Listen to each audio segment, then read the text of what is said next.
Good morning, students. Today we are going to discuss about fundamentals of human geography, unit 3, chapter 8. Last session में हम जो discuss कर चुके थे road transport, railway transports और sea routes. तो आज की जो हमारी क्लास होगी उसमें हम डिस्कस करेंगे एयर रूट्स, जो इंटरनेशनल एयर रूट्स कौन कौन से हैं। तो एक जो समरी ले लेते हैं जो लास्ट वीडियो के अंदर हम कवर कर चुके हैं। जो स्टूडेंट्स एब्सेंट थे लास्ट क्लास के अंदर, तो वो जो स्लाइड्स हैं आपके सामने उनको देख लेंगे, एक रिव्यू ले लेंगे, ताकि जो आपका पीछे वाला टॉपिक निकल गया है तो लास्ट जो वीडियो आपके यूट्यूब चैनल पे, स्कूल के यूट्यूब चैनल पे, या आपके जो होमवर्क दिया जाता है उसमें लिंक दिया जाता है, तो उस लिंक के थ्रू आप उस लास्ट टॉपिक को कवर कर सकते हैं वहां से। तो सबसे पहले हमने जो डिस्कस किया था स्टीम इंजन का इन्वेंशन कब हुआ था, 1825 में हुआ था, और फर्स्ट रेलवे कहाँ से कहाँ जो बिछाया गया था। और उसके बाद फिर रोड ट्रांसपोर्ट्स जो ऑटोबन्स जर्मनी में कहलाते हैं, रोड डेंसिटीज जो कंट्रीज हैं नॉर्थ अमेरिका काउंट किए थे 33%। वहां पर जो है इंटरनेशनल जो नेशनल हाईवे होते हैं, तो नेशनल हाईवे का 33% कहाँ देखने को मिलता है, नॉर्थ अमेरिका। उसके बाद फिर हाईवेज की जो डेफिनेशन दी थी आपको, तो हाईवेज की डेफिनेशन जो 80 मीटर्स वाइड्स होते हैं, और जो इकोनॉमिक और पॉलिटिकल कनेक्टिविटी बनाने के लिए एक कंट्री या कॉन्टिनेंट्स में वो बनाए जाते हैं। तो मैक्सिमम जो नेशनल हाईवे डेंसिटीज है वो आपका नॉर्थ अमेरिका में देखने को मिलेगा, वो 0.65 किलोमीटर्स का ये मैक्सिमम डेंसिटी था। उसके बाद फिर ट्रांस कैनेडियन हाईवे देखा था हमने, जो कनाडा के अंदर है। तो कनाडा के ईस्टर्न पार्ट्स को, कनाडा के ईस्टर्न पार्ट्स को वेस्टर्न पार्ट से जो कनेक्ट करता था, तो ईस्टर्न पार्ट्स जो था आपका सेंट जॉनसन को वैनकूवर से कनेक्टिविटी करते हुए नजर आ रहा। और यहीं से एक जो नेशनल हाईवे है वो अलास्का की तरफ भी जाता है। ठीक है। इसके बाद फिर पान अमेरिकन हाईवेज। तो पान अमेरिकन हाईवेज की जो लोकेशन देखी थी आपने, नॉर्थ अमेरिका की कनेक्टिविटी को अलास्का को कनेक्ट करते हुए, कनाडा से होते हुए, फिर आपका यूएसए से होते हुए, फिर उसके बाद मैक्सिको, मैक्सिको के बाद फिर साउथ अमेरिका से होते हुए, फिर ये कवरेज करता है नॉर्थ अमेरिका टू। तो ये कनेक्टिविटी बनती है पान अमेरिकन हाईवे। इसके बाद फिर जो ट्रांस कॉन्टिनेंटल स्टुअर्ट्स हाईवे देखा था हमने, जहां पर नॉर्थ ऑस्ट्रेलियन को साउथ ऑस्ट्रेलियन से कनेक्टिविटी करते हुए नजर आता है। तो बीच में के अंदर जो ये लोकेशन है, ये जो डेस्टिनेशन है, इनको आप अपनी जो फेयर नोटबुक है उसमें कवर कर लेंगे, क्योंकि यहाँ पे जो कुछ इंपॉर्टेंट पॉइंट्स हैं जो आपके एनसीईआरटी में नहीं है, तो यहाँ एक्स्ट्रा पॉइंट्स दिए गए हैं, उनको साथ में कवर कर लेंगे, जहां से आपके एमसीक्यूज बनने के चांस होते हैं। नेक्स्ट जो इन रसिया, रसिया के अंदर जो ट्रांसपोर्ट जो देखा था आपने, व्लादिवोस्टोक को कनेक्टिविटी करता था मॉस्को से, ये आपका रशियन कॉन्टिनेंट हाईवे की जो लोकेशन थी। उसके बाद फिर हमने जो डिस्कस किया था नेशनल हाईवे इंडिया के अंदर 7 और 44। फिर अफ्रीका के अंदर जो नेशनल हाईवेज कवरेज देखी आपने यहाँ पे, इन अफ्रीकन जो national highways Algeria, north north to Conakry को कनेक्ट करता है नेशनल हाईवे 2। कैरो को केप टाउन से कनेक्टिविटी मिल रही है नेशनल हाईवे 4 के थ्रू। और फिर उसका रेलवे, तो रेलवेज में हमने देखे थे broad gauge, standard gauge, metre gauge. तो इस तरीके से स्टैंडर्ड गेज जो मैक्सिमम फॉलो किया जाता है वो यूके जैसे कंट्रीज के अंदर किया जाता है, और यूके कंट्रीज में मैक्सिमम जो है ना रेलवे डेंसिटी मैक्सिमम देखने को मिलती है। और यूके के अंदर जब, या आपका यूरोपियन कॉन्टिनेंट की जब हम बात करते हैं, तो यूरोपियन कॉन्टिनेंट के अंदर एक कंट्री है जिसका नेम है बेल्जियम। तो बेल्जियम में मैक्सिमम हाई डेंसिटी देखने को मिलती है तो ट्रैक की, तो रेलवे ट्रैक मैक्सिमम। फिर ट्रांस कॉन्टिनेंटल रेलवे। तो ट्रांस कॉन्टिनेंटल रेलवे की डेफिनेशन भी वही थी जैसे ट्रांस जो रोड की कहते हैं, जैसे ट्रांस मींस जो कॉन्टिनेंट, तो कॉन्टिनेंट के ईस्टर्न पार्ट को वेस्टर्न पार्ट से जो कनेक्टिविटी होती है इकोनॉमिक और पॉलिटिकल पॉइंट ऑफ व्यू से। फिर उसके बाद ट्रांस साइबेरियन रेलवे। तो ट्रांस साइबेरियन रेलवे जो रसिया की कनेक्टिविटी ईस्टर्न रसिया के पार्ट्स को वेस्टर्न, यहाँ आप देखेंगे जो रोड और रेलवे में डिफरेंस क्या है यहाँ पे, कि वो जो आपका रोड ट्रांसपोर्ट था वो आपका व्लादिवोस्टोक को मॉस्को से कनेक्टिविटी कर रहा था। यहाँ रेलवे कहाँ तक जा रहा है, पिट्सबर्ग तक जा रहा है। तो रेलवे की लेंथ यहाँ पे मैक्सिमम देखने को मिलेगी। जो लेंथ है वो है 9332 किलोमीटर्स की लेंथ है। और फिर यहीं पे एक एग्रो सिटी है, चीता, एक एग्रो सिटीज के तौर पे यहाँ पे आप ये लोकेशन देख सकते हैं। फिर ट्रांस कैनेडियन रेलवे, जहाँ से जो आपका रोड ट्रांसपोर्ट हो रहा था वहीं से रेलवे ट्रांसपोर्ट भी हो रहा है, वैनकूवर को कनेक्टिविटी कर रही है, हैलिफैक्स से कनेक्टिविटी मिल रही है। फिर उसके बाद the union and Pacific railway, New York को जो सैन फ्रांसिस्को से कनेक्टिविटी कर रहा है, तो न्यूयॉर्क के की कनेक्टिविटी, न्यूयॉर्क की कनेक्टिविटी सैन फ्रांसिस्को से हो रही है। तो नॉर्थ अमेरिका के अंदर यूएसए में ईस्टर्न पार्ट्स पे न्यूयॉर्क है और वेस्टर्न पार्ट्स पे सैन फ्रांसिस्को है। फिर जो एक प्रोपोजल नेशनल हाईवे हैं जो यूरोपियन कंट्री को एशियन कंट्री से कनेक्टिविटी दिला रहे हैं, तो यहाँ पेरिस पेरिस से लेकर ये कनेक्टिविटी जो आपकी इस्तांबुल तक आ रही है, तो एशिया को कनेक्ट कर रहा है यूरोप से ये नेशनल हाईवे। और जो एशिया को फिर आगे कनेक्ट कर रहा है, टोटली कवर करेगा ट्रांस एशियन या ट्रांस एशियाटिक रेलवे लिंक जो बनने वाला है वो कैसे है, तो इस्तांबुल को कनेक्ट करेगा आपके म्यांमार तक, वो कनेक्टिविटी देगा। जो आपका बैंकॉक बैंकॉक को Istanbul, Bangkok, Iran, Pakistan, India, Bangladesh और म्यांमार की कनेक्टिविटी शो करेगा आपके सामने। तो यहाँ पर 3 मेन रेलवे नेटवर्क जो शो हो रहे हैं आपको, जो एशियाटिक कॉन्टिनेंट रेलवे बोल सकते हैं हम इनको, क्योंकि ये ईस्टर्न पार्ट्स को वेस्टर्न पार्ट से कनेक्टिविटी दिलाएंगे। तो टोटली आप देख रहे हैं एशिया का ये ईस्टर्न पार्ट है एशिया का, तो ये एशिया, तो ईस्टर्न पार्ट को वेस्टर्न पार्ट से कनेक्टिविटी मिल रही है। 3 मेन रेलवेज हैं जो कनेक्ट कर रहे हैं। सी रूट्स में हम नॉर्थ अटलांटिक सी रूट्स को कवर कर चुके थे, जो मैक्सिमम बिजिएस्ट सी रूट्स भी है नॉर्थ अटलांटिक। फिर उसके बाद मेडिटेरियन इंडियन सी रूट्स को डिस्कस कर चुके थे, जहां पर स्वेज कैनाल और पनामा कैनाल्स को डिस्कस कर चुके थे। फिर जो सी रूट्स हैं, इंटरनेशनल जो सी पोर्ट्स हैं, सी रूट्स यहाँ पर देख रहे हैं आप, लंदन को न्यूयॉर्क से कनेक्टिविटी कहाँ से हो रही है, फिर सैन फ्रांसिस्को को होनोलुलु, होनोलुलु से सिडनी, तो ये कनेक्टिविटी, तो ये एक आइलैंड है होनोलुलु जो नॉर्थ अमेरिका के पॉलिटिकल कवरेज में आता है, जो पैसिफिक ओशियंस में लोकेशन शो हो रही है। तो ये एक मेन जो सी रूट्स बन जाता है वाया होनोलुलु से, आप साउथ अमेरिका में, एशिया में और ऑस्ट्रेलिया में ये सी रूट्स आता है, या फिर जैसे यूरोपियन कंट्रीज का केप टाउन के थ्रू एशिया की ओर जो, तो पनामा कैनाल और स्वेज कैनाल डिस्कस कर चुके थे। इनलैंड वाटरवेज हम चल रहे थे, तो राइन रिवर्स टॉपिक से हम, तो राइन वाटरवेज की जब इंटरनल वाटरवेज वो होते हैं, जैसे आप इंडियन पार्ट्स में जब पढ़ रहे थे आप, जैसे एनडब्ल्यू, एनडब्ल्यू मीन्स क्या था, नेशनल वाटरवेज, तो ठीक ऐसे ही इंटरनेशनल लेवल पे तो इनलैंड वाटरवेज होते हैं। तो इनलैंड वाटरवेज जो डिफरेंट डिफरेंट कंट्रीज में डिफरेंट डिफरेंट रिवर्स होंगी, कैनाल्स होंगी, उनके थ्रू जब नेविगेशन होता है, जो जो नेविगेबल जो रिवर्स होती हैं, कैनल्स होती हैं, उसको वाटरवेज बोलेंगे, और उसको यूज किया जाता है एज ए ट्रांसपोर्ट, उसको जब हम यूज करते हैं।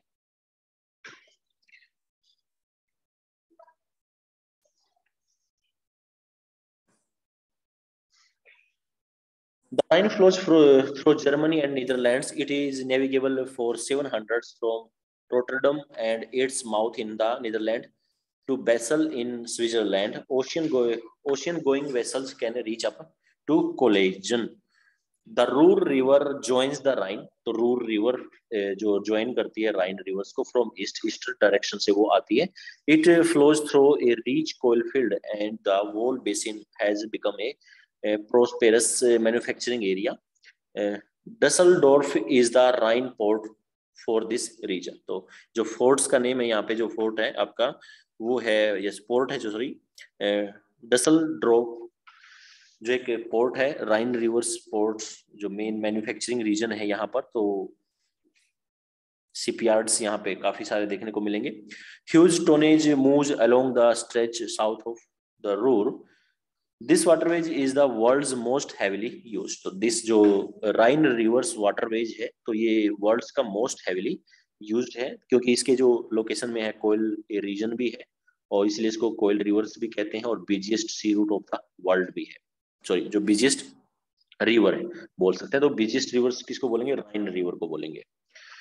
Each year, more than 20,000 ocean going ships and 2 lakhs inland vessels exchange their cargoes.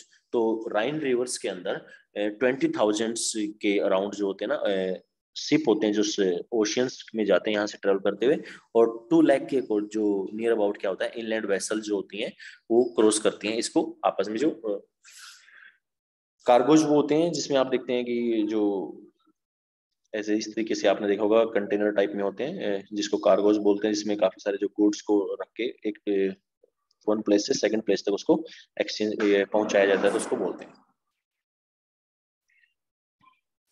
It connects the industrial area of Switzerland, Germany, France, Belgium and the Netherlands with the North Atlantic Sea route. So North Atlantic Sea route को connect करता है। तो यहाँ पर आपके सामने अभी राइन reverse का मैप शो हो रहा होगा, तो उसमें आप देखेंगे जो राइन रिवर्स की लोकेशन है। तो यहाँ बेसल साउथ में कौन सा लोकेशन बताए थे आपको भी, बेसल्स। तो बेसल्स की कनेक्टिविटी किससे कर रहा है, तो बेसल्स की जो कनेक्टिविटी कर रहा है ये रोटरडम, ये लोकेशन है। तो रोटरडम की लोकेशन जो है नॉर्थ में है और बेसल्स की लोकेशन साउथ में है। तो ये कनेक्टिविटी है राइन रिवर्स की। और राइन रिवर्स में जो रिवर है ट्रिब्यूटरीज हैं इसकी जो इसमें आके कनेक्ट हो रही हैं।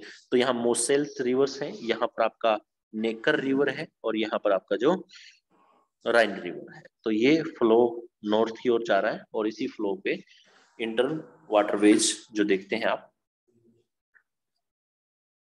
नेक्स्ट जो आपका इंटर वाटरवेज है वो है डैन्यूब रिवर। तो डैन्यूब रिवर, डैन्यूब वाटर्स वे, तो आप देख रहे हैं तो ये यूरोपियन कंट्रीज में आपका, जिसको हम यूरोप कॉन्टिनेंट बोल सकते हैं, तो यूरोप कॉन्टिनेंट में यहाँ पर आपको शो हो रहा होगा कि कहाँ से डैन्यूब। तो यहाँ ये राइन रिवर था आपका। तो राइन रिवर के बिल्कुल वहीं से हिल स्टेशन से ये निकलती है डैन्यूब। तो डैन्यूब का फ्लो ये आपका ईस्टर्न की ओर है। राइन का जो फ्लो है नॉर्थ की ओर था, डैन्यूब का फ्लो ईस्टर्न की ओर होते हुए तो ये ब्लैक सी में जाके इसका माउथ बनता है। तो कहाँ बनता है, ब्लैक सी में। तो लोकेशन देखेंगे आप डैन्यूब रिवर्स की। तो डैन्यूब रिवर्स पे जो डिफरेंट टाइप्स के कंट्रीज हैं उनकी कैपिटल्स भी हैं बैंक पे। जैसे इंडिया की जो कैपिटल दिल्ली है, यमुना रिवर्स के बैंक पे है। तो ठीक ऐसे ही यहाँ पर जैसे वियना, ऑस्ट्रिया की जो कैपिटल है वियना, ब्राटिस्लावा जैसे स्लोवानिया की है, और बुखारेस्ट जो सॉरी बुडापेस्ट जो है हंगरी की है, या बेलग्रेड जो सर्बिया की है। तो ये काफी सारी जो कैपिटल्स शो हो रही हैं ये इसी के ऊपर है। तो मैक्सिमम जो कंट्रीज की कैपिटल्स हैं कौन सी रिवर्स पे हैं, वो डैन्यूब रिवर्स में है। तो ये लोकेशन देख रहे हैं आप कैसे फ्लो करते हुए कंट्री से होते हुए वो ईस्टर्न की ओर टुवर्ड्स ईस्ट फ्लो होते हुए माउथ बनता है ब्लैक सी में। तो ये जो ड्रेनेज है ब्लैक सी में जाके गिर जाती है। This important inland waterways serve Eastern Europe. The Danube River rise in the Black Forest. तो ब्लैक फॉरेस्ट से ये राइज होती है जहां से राइन रिवर्स भी क्रॉस करती थी। Flow eastwards through many countries. It is navigable up to Turna sovereign. The chief export items are wheat, maize, timber and machineries. तो इसके अंदर जो नेविगेशन होता है और उस नेविगेशन में अंदर जो ट्रांसपोर्ट एक्सपोर्ट जो होता है मैक्सिमम वो क्या होता है, वो व्हीट, मेज, टिम्बर और मशीनरीज का एक्सपोर्ट होता है। तो लोकेशन यहाँ देख सकते हैं आप जो यूरोपियन कॉन्टिनेंट के अंदर डैन्यूब रिवर्स का। और कंट्री देख सकते हैं Germany, Austria, Slovenia, Hungary, Serbia, Romania और बुल्गारिया। नेक्स्ट वाटरवेज है आपका वोल्गा। ये भी यूरोपियन कॉन्टिनेंट के अंदर है। तो यूरोपियन कॉन्टिनेंट में जहां रसिया है तो रसिया का वेस्टर्न पार्ट जो कनेक्ट करता है तो ये आप वोल्गा रिवर्स। तो यूरोपियन कॉन्टिनेंट की लॉन्गेस्ट रिवर्स है वो कौन सी है, वोल्गा रिवर्स है। तो ये वोल्गा रिवर्स है जो कैस्पियन सी में आके गिरती है। तो ये आपके रशिया पार्ट्स को भी कवर करती है और यूके के पार्ट्स को भी। तो यहाँ आप यूरोपियन कॉन्टिनेंट्स के अंदर लोकेशन देख सकते हैं वोल्गा रिवर्स की। तो वोल्गा रिवर्स का जो ओरिजिन प्लेस और माउथ ये है आपका कैस्पियन सी में। तो अभी डैन्यूब रिवर्स देखे थे, तो डैन्यूब रिवर्स का माउथ जो ओरिजिन था ब्लैक फॉरेस्ट था और जो माउथ था वो ब्लैक सी था। Russia has a large number of developed waterways, of which the Volga is one of the most important. It provides a navigable waterways of 11,200 kilometers and drain into the Caspian Sea. The Volga-Moscow Canal connects it with the Moscow region and the Volga-Don Canal with the Black Sea. तो यहाँ एक reverse और दिखेगी जो आपको, ये black जो reverse है ये डॉन रिवर है। तो डॉन रिवर की कनेक्टिविटी जो होती है वोल्गा के साथ से इसके सिमिलर फ्लो करती है, लेकिन जो इसका माउथ बनता है वो ब्लैक सी में। तो कहने का मतलब ये है कि डॉन रिवर्स जो गिरती है वो ब्लैक सी में जाके गिरती है और जो वोल्गा रिवर जाके गिरती है वो कैस्पियन सी में जाके गिरती है। नेक्स्ट वाटरवेज है जो आपका नॉर्थ अमेरिका कॉन्टिनेंट के अंदर देखेंगे वो है ग्रेट लेक्स सेंट लॉरेंस सीवे। तो यहाँ एक लॉरेंस बे नजर आएगी आपको, और ये ग्रेट लेक्स बोलते हैं जिनको, 5 great lakes, 5 fresh water lakes होती हैं, लाइक ए फिंगर इनकी जो है ना शेप होती है। तो यहाँ देख रहे हैं आप लाइक ए फिंगर शेप इसमें देख रहे हैं आप, जिसमें सबसे पहले जो है ना सुपीरियर है। तो वेस्टर्न पार्ट्स में कौन सी लेक है? सुपीरियर, जो वर्ल्ड्स की लार्जेस्ट फ्रेश वाटर लेक है, सुपीरियर। फिर उसके बाद मिशिगन, और फिर उसके बाद ह्यूरोन, ह्यूरोन के बाद फिर ईरी, ईरी के बाद ओंटेरियो। तो ये 5 ग्रुप ऑफ जो लेक्स है कहलाता है ग्रेट लेक्स। तो ग्रेट लेक आपको नॉर्थ अमेरिका कॉन्टिनेंट में देखने को मिलेगा। इन 5 लेक्स में से ऐसा है कि जो ये 4 लेक हैं ये बिल्कुल बॉर्डर पे हैं, ये कनाडा और यूएसए के बॉर्डर पे पड़ती हैं। और जो इनमें से एक लेक है मिशिगन, वो टोटली यूएसए में पड़ती है। ओके, तो जो 5 ग्रेट लेक्स हैं इनका जो वाटर, सुपीरियर का वाटर किस में आता है? ह्यूरोन में। ह्यूरोन का वाटर किस में आता है? ईरी में। ईरी का वाटर किस में आता है? ओंटेरियो में। और ओंटेरियो का वाटर जो है ना लॉरेंस रिवर्स के थ्रू ये बाहर आकर आपका पैसिफिक अटलांटिक ओशियंस में आ जाता है। तो ये एक वाटरवेज बनता है। The Great Lakes of North America, Superior, Huron, Erie and Ontario are connected by Sioux Canal. तो जो सुपीरियर और ह्यूरोन लेक को कनेक्ट करता है, तो ये जो कनेक्टिविटी होती है ये होती है आपकी सू कैनल के थ्रू। तो सू कैनल किसके बीच में है? सुपीरियर लेक और ह्यूरोन लेक के बीच में कैनल है, वो है आपकी सू। और फिर सेकंड जो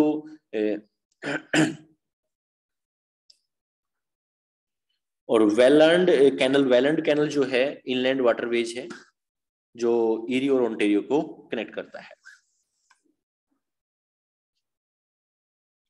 The estuary of Lawrence River along with the Great Lakes form a unique commercial waterway in the northern part of North America. The ports on this route like Duluth, एक port का जो name है यहाँ पे Duluth, and Buffalo are equipped with the facility of ocean ports. As such, large ocean-going vessels are able to navigate up the river deep inside the continent to Montreal, but their here goods have to be transshipped to smaller vessels due to the presence of rapids. Canal have been constructed up to 3.5 meter deep to avoid this. तो इसको काफी जो 3.5 metres deep किया गया है ताकि जो vessels होते हैं वो जब यहाँ से क्रॉस करें तो क्वांटिटी उनके अंदर जो है ना जो वेट है या जो फ्राइट है उसकी क्वांटिटी वो मैक्सिमम ले पाए, तो इसको डीप भी किया गया है। वैसे नेचुरल तरीके से था। तो यहाँ पर जो 5 ग्रेट लेक्स देख रहे हैं आप, superior, Michigan, Huron, eerie, Ontario. तो यहाँ पर जो सू कैनल है, तो सू कैनल की कनेक्टिविटी देख पा रहे हैं आप मैप में। सुपीरियर को किससे कनेक्ट कर रहा है? ह्यूरोन को। और जो ईरी और ओंटेरियो कनेक्ट कर रहा है वो वेलेंट कैनल कनेक्ट कर रहा है। और यहीं पर एक जो वाटरफॉल है, नियाग्रा वाटरफॉल। तो नियाग्रा वाटरफॉल जो आता है वो आपका ईरी और ओंटेरियो के, जब ईरी का वाटर ओंटेरियो में जाता है तो वो वाटरफॉल से होते जाता है, तो नियाग्रा वाटरफॉल। और ये जो बिल्कुल बॉर्डर पे है, एक साइड में आपका कनाडा है, दूसरी साइड में आपका यूएसए है। तो यहाँ पर पोर्ट्स की जब बात आई थी, डिलूथ जो पोर्ट है ये सुपीरियर्स पे है, और फिर यहाँ से ये कनेक्टिविटी होते हुए लॉरेंस की जो एस्चुरी है। नेक्स्ट वाटरवेज है जो आपका वो है the Michigan waterways.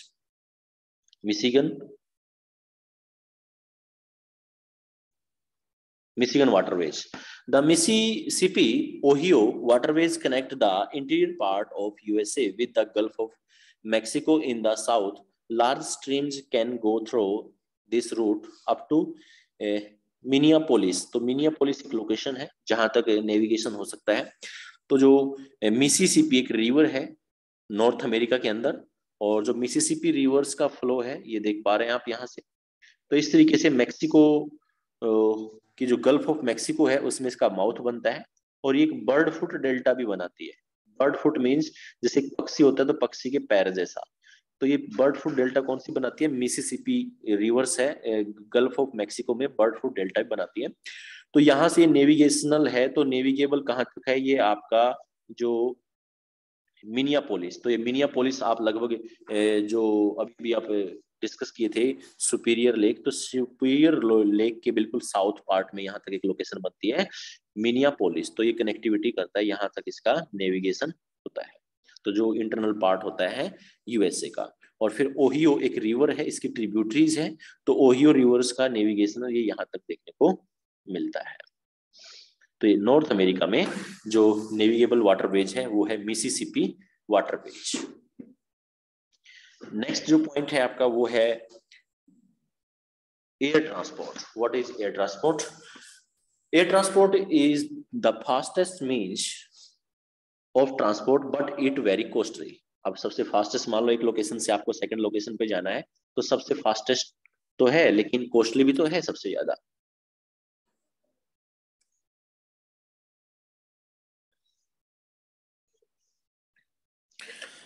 Being fast, it is preferred by passenger for long distance travel. Valuable cargo can be moved rapidly on a worldwide scale. It is often the only means to reach inaccessible areas. तो ये कई बार जैसे inaccessible area होते हैं, तो उन एरियो में जाने के लिए भी आप जैसे बाई कनेक्टिविटी रोड है, तो फ्लड आ गया तो रोड ट्रांसपोर्टेशन वहां से बिल्कुल जो है डिस्ट्रॉय हो गया है, तो वहां तक भी अब जब इमरजेंसी होती है तो उसमें कौन एक्सेसिबल होता है? वो एक्सेसिबल होता है air transport.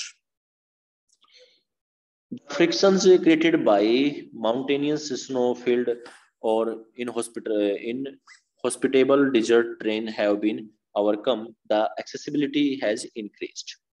The airplane bring varied articles to the Eskimos in northern Canada unhindered by the frozen grounds. In the Himalayan region, the route are often obstructed due to landslides, avalanches, or heavy snowfall. At such times, air travel is only alternative.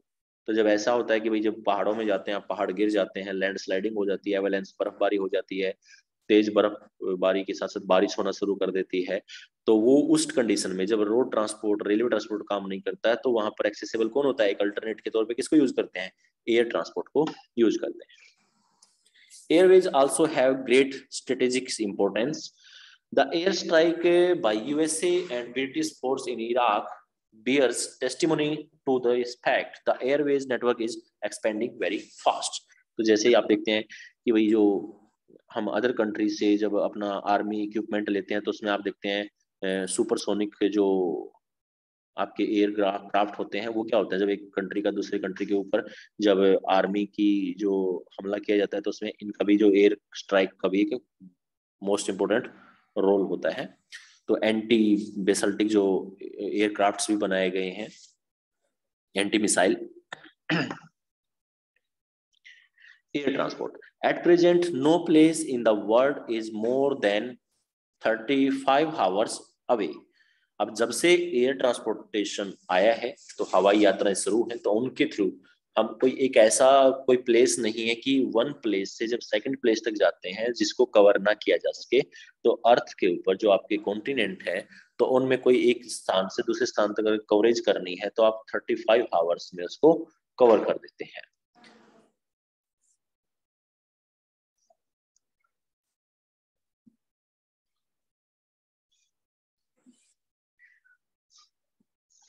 This startling fact has been made possible due to people who built and fly airplanes. Travel by air can now be measured by hours and minutes instead of years and months. Frequently, air service are available to many parts of the world. Although UK pioneered the use of commercial jet transport, तो UK air transport में भी जो अगर commercial jet use करता है, तो वो कौन करता है? यूके नंबर वन जो फ्री प्रेफरेंस जो सबसे पहले किसको देंगे? हम यूके को देंगे। USA developed largely post war international civil aviation. Today, more than 250 commercial airlines offer regularly service to different parts of the world. So, first number पे UK, second number पे USA. Recent developments can change the future course of air transport. Supersonic aircraft cover the distance between London and New York within 3.5 hours. तो जो supersonic aircraft आ गए हैं जो बड़े fast होते हैं, तो लंदन से न्यूयॉर्क की जो कनेक्टिविटी है, लंदन को न्यूयॉर्क से, अगर आप लंदन से न्यूयॉर्क जा रहे हैं तो 3.5 आवर्स में कवर कर देता है। तो सबसे जो कम टाइम लेता है वो कौन सा लेता है? एयर ट्रांसपोर्ट लेता है, लेकिन सबसे ज्यादा कॉस्टली भी पड़ता है। अब यहीं से इंटरकॉन्टिनेंटल एयर रूट्स जो बनते हैं, तो एक जो कॉन्टिनेंट के ईस्टर्न पार्ट को वेस्टर्न पार्ट से बाई एयर्स जो कनेक्ट करते होंगे, in the northern hemisphere there is a distinct east west belt of intercontinental air routes. Dense network exists in eastern USA, western Europe and southeast Asia. USA alone accounts for 30% of the airways of the world. New York, London, Paris, Amsterdam, Frankfurt, Rome, Moscow, Karachi, New Delhi, Mumbai, Bangkok, Singapore, Tokyo, San Francisco, Los Angeles, Chicago are the nodal points where air routes converge or radiate to all continents. तो ये जो location है आपकी अभी discuss की है, रोम देश से जो आपका मॉस्को है, कराची है, न्यू दिल्ली है, मुंबई है, तो ये मेजर जो है एयर रूट्स हैं जहां से कनेक्टिविटी 24 आवर्स रहती है। Africa, Asiatic part of Russia and South America lack air service. तो जो अफ्रीका कॉन्टिनेंट है, एशियाटिक पार्ट्स ऑफ रशिया जो रशिया की तरफ है, और जो साउथ अमेरिका है, तो इन कंट्रीज में आपको लैक ऑफ जो है ना एयर सर्विस देखने को मिलेगा। There are limited air service between 10 to 35 latitudes in the southern hemisphere due to sparser population, limited land mass and economic developments. तो जो जब कॉन्टिनेंट देखते हैं हम, तो कॉन्टिनेंट में 10 to 35 जो साउथ में लैटिट्यूड्स बनते हैं, तो वहां पर ये सदर्न हेमिस्फीयर में लेस एयर ट्रांसपोर्ट जो आपको देखने को मिलता है। फिर नेक्स्ट जो ट्रांसपोर्ट है वो है आपका पाइपलाइन। तो पाइपलाइन की जब बात करते हैं तो पाइपलाइन के थ्रू भी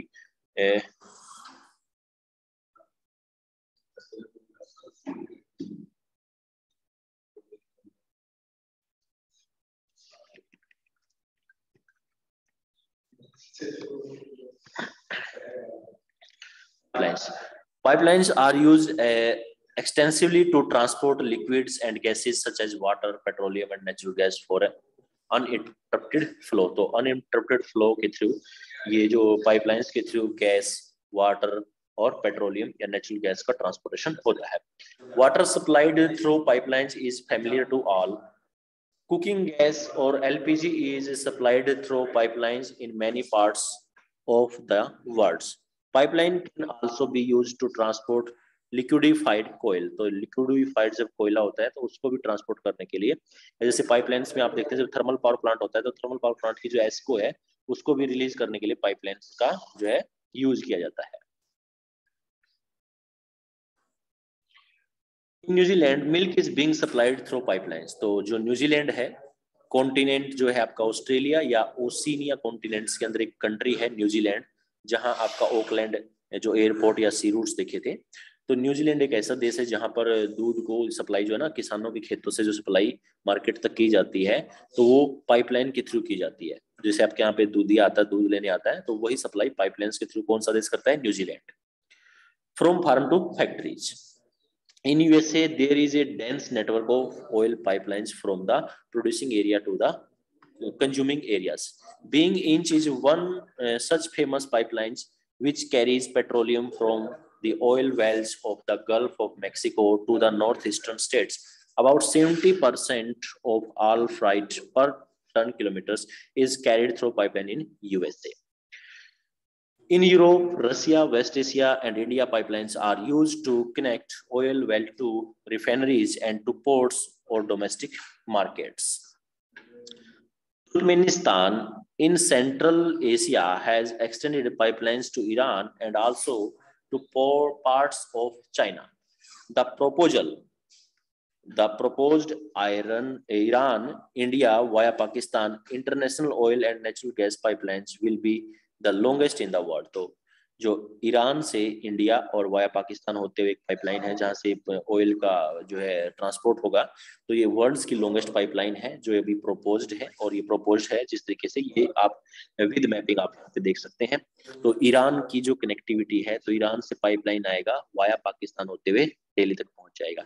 लेकिन अभी जो न्यू रूट्स निकाला गया ताकि पाकिस्तान को अवॉइड किया जाए, तो यहाँ से ये सी रूट से होते हुए, और अभी एक और प्रोपोजल रखा गया है कि हम ईरान से तेल लेंगे तो यहाँ आपकी जो नर्मदा रिवर है, तो नर्मदा रिवर से एक पाइपलाइन यहाँ ले जाकर ईरान को पानी पहुंचाया जाएगा। तो एक पाइपलाइन से ईरान को पानी जाएगा और ईरान से फिर जो है ऑयल लिया जाएगा। तो ये पाइपलाइंस इस रूट से जाएंगे।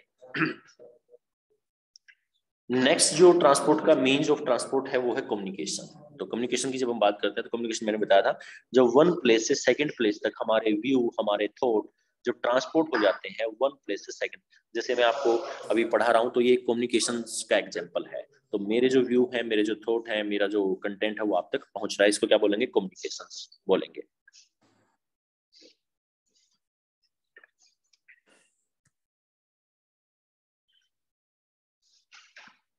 Communications. Human beings have used different methods, long distance communications, of which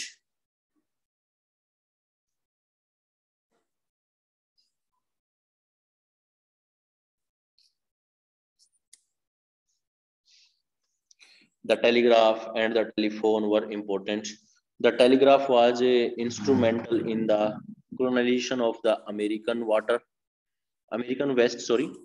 During the early and mid 20th century, the American Telegraph and Telephone Company, AT&T, enjoyed a monopoly over USA's telephone industry. तो telephone industry में एक monopoly का मतलब होता है जब एक ही company पूरे कंट्री के अंदर वो काम करे, अदर कंट्री जो है कंपटीशन में ना आ पाए, तो एक मोनोपोली। तो जैसे अभी आपकी मार्केट में जियो का नेटवर्क है, तो जियो का नेटवर्क एक प्रकार से एक मोनोपोली की तरफ जा रहा है। अदर जो यूजर्स हैं या जो अदर जो कंपनियां हैं वो अच्छा आपको पैकेज नहीं दे पा रही है, तो इस वजह से ये मोनोपोली, मतलब मार्केट में सभी, ये जब हम देखते हैं तो एक ही कंपनी देखने को मिलती है, उसको मोनोपोली बोलते हैं। तो वो मोनोपोली की तरफ यूएसए में कंट्री निकल के आई, जो नाम था उसका telegraph and telephone company, telegraph, American telegraph and telephone company.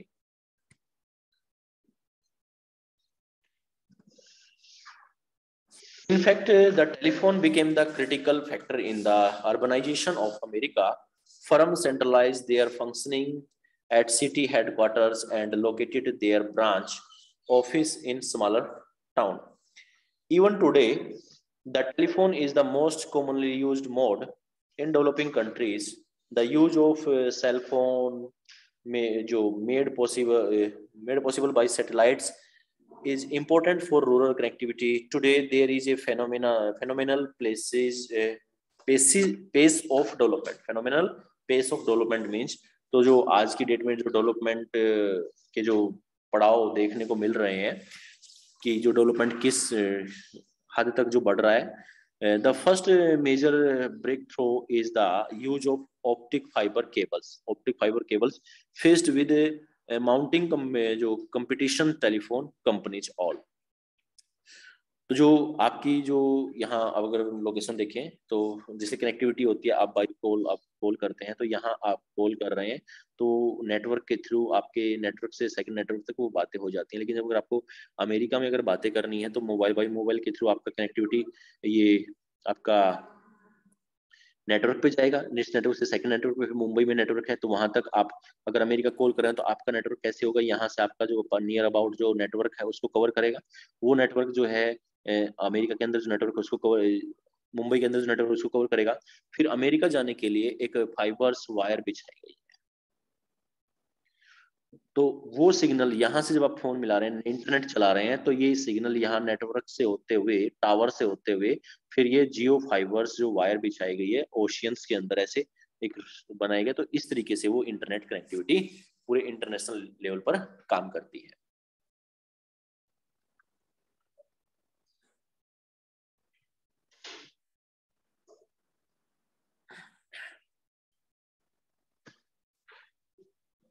Satellite communications. Today, internet is the largest electronic network on the planet, connecting about 1,000 million people in more than 100 countries.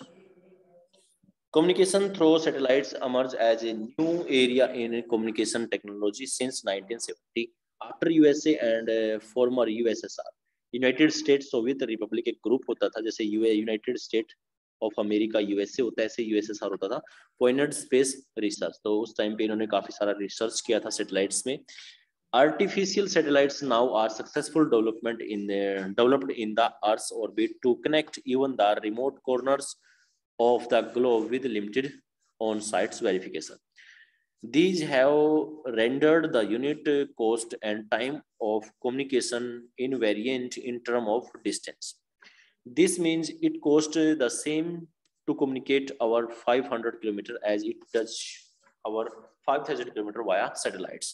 तो जो cost जो बनती थी इस communication करने की, जो 500 kilometre तक जो हमारी कॉस्ट बनती थी वायर के थ्रू हम जब कनेक्टिविटी करते थे, जैसे देखता होगा अपने पहले टेलीफोन की वायर बिछाई जाती थी, तो जो 500 किलोमीटर चलने पे जितना खर्चा आता है वही खर्चा अब सैटेलाइट्स के थ्रू जो होता है वो 5000 तक का किलोमीटर को कवरेज करता है। उसी खर्चे के अंदर जब हम एक सैटेलाइट्स को लॉन्च कर देते हैं तो वो खर्चा, जो पहले खर्चा हमारा कितना आता था, जैसे आपने 500 किलोमीटर्स के डिस्टेंस पे कोई आपका जानकार है तो वहां तक अगर वो कनेक्टिविटी करनी है तो जितना एक्सपेंडिचर 500 किलोमीटर तक आता था वही एक्सपेंडिचर सैटेलाइट लॉन्च करने पे, टेक्नोलॉजी को अडॉप्ट करने पे 5000 किलोमीटर तक का जो कवरेज देता है वो सैटेलाइट्स देता है। India has also made great strides in satellites development. Aryabhatta was